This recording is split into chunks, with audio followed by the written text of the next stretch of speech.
Merry Christmas. Thank you. I've noticed over the years that there are many books and movies around Christmas time, and often stories that are told that sort of talk about, allude to, or try to capture this idea of the magic of Christmas.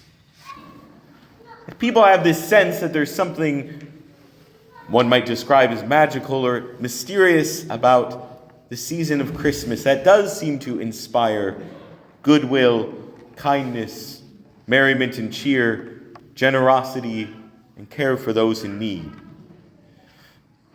There's something magical about Christmas. And that all these things that sort of express or capture this idea of the magic of Christmas, the lights, the candles, the trees, the holly, the colorful gifts, bells, Santa Claus, the elves and reindeer, the music, and even the stories we tell of the Grinch, of Frosty the Snowman, of Rudolph, and of Ebenezer Scrooge. And all of these sort of express and allude to this magic of Christmas. And as we unwrap all of those things that we sort of associate with the Christmas imagination, as we sort of unwrap the colorful paper and the decorative box, we find that at the heart of all of this magic of Christmas, the beating heart of this magic, is this beautiful divine mystery that we celebrate. This divine mystery of Christ being born into the world.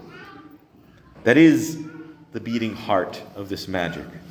It's this divine mystery that radiates out into all of this other magic, as we call it, of Christmas. And of that very mystery itself, that there's many rich layers to this divine mystery. First of all, that this is a historical event that we celebrate.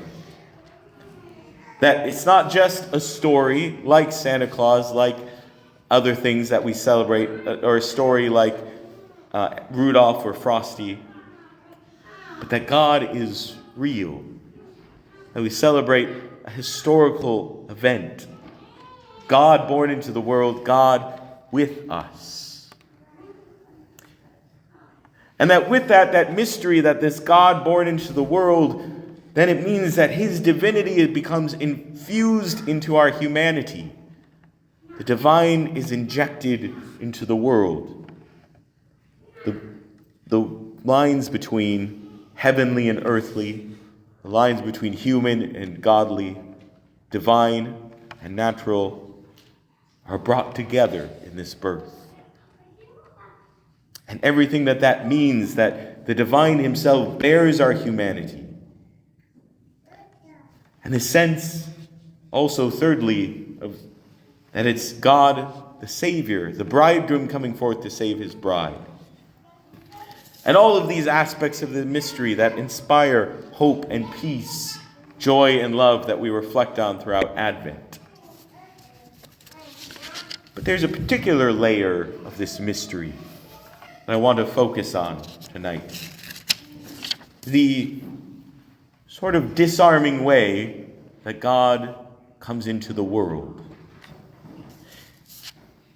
If I were writing the story of salvation, and we got to the point of the story in which I would think about and imagine God coming into the world to save us from darkness and sin and death, to destroy the forces of evil at work in the world, to battle them back, I would have imagined something like God coming out of the heavens, out of a huge war horse with an army of angels and a flaming sword, coming into the world.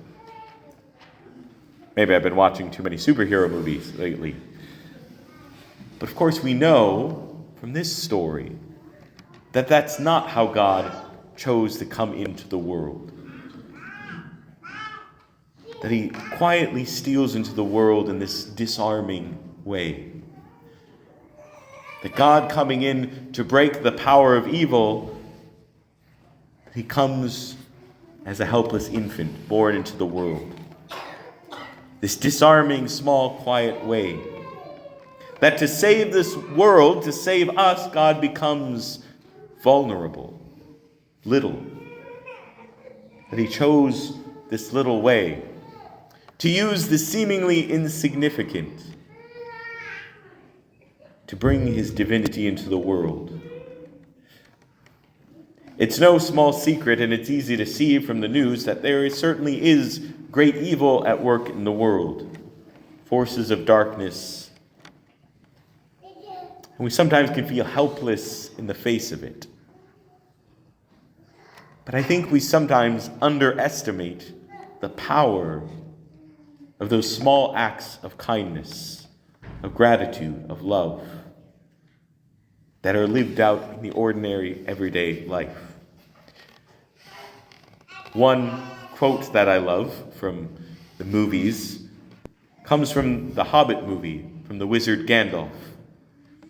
If you're familiar with this story, it's the wizard Gandalf works with these little insignificant people called hobbits, which in the worldly scheme of things seem like they have nothing to do with the great unfolding of wars and politics, and yet they end up becoming very important. And he's asked why he chooses to work with the hobbits. And he says, his response is, "Some believe it is only great power that can hold evil in check. But that is not what I have found. It is the small everyday deeds of ordinary folk that keeps the darkness at bay. Small acts of kindness and love." And I think he's exactly right. That we may not do profound, significant, seemingly world-changing things in the world, great notable acts that go down in history. But what's more important is the everyday living of love.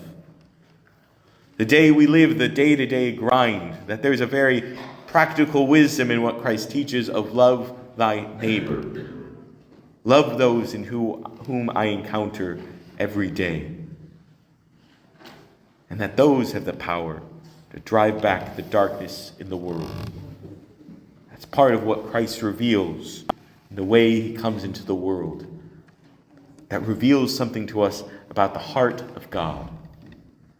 That the almighty and all-powerful God would come in such a seemingly small, helpless way. That the infinite one would become an infant. The Almighty would become helpless and vulnerable. And finally, lest we think of Christmas, again, merely as a story that may sound good on paper and has no implication in the world, I want to remind us of an event that happened in 1914. On Christmas Day in 1914, the world was embroiled in war. The greatest war the world had seen up to that point, World War I. But a strange thing happened on Christmas Day, on the battlefront.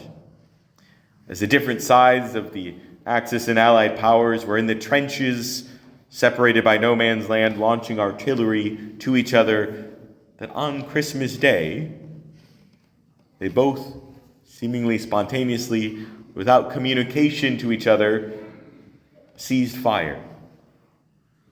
And in fact, both sides, the enemy lines, ventured out into no man's land, laid down their weapons, and chose to celebrate Christmas together.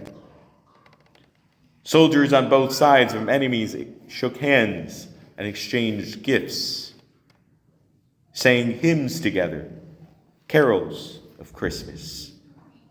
And some even say that there was some games that were played, including a game of soccer. That I think just goes to show the power of this mystery. It radiates out in the magic of Christmas. But this isn't just a nice story we tell, but a profound mystery breaking into the world that really does have the power to change men's hearts, to inspire peace, goodwill, kindness, hope, and love in the world. That this mystery, this divine mystery, is the beating heart of all the magic of Christmas. It has the power to change us, to change our hearts, and to change the world.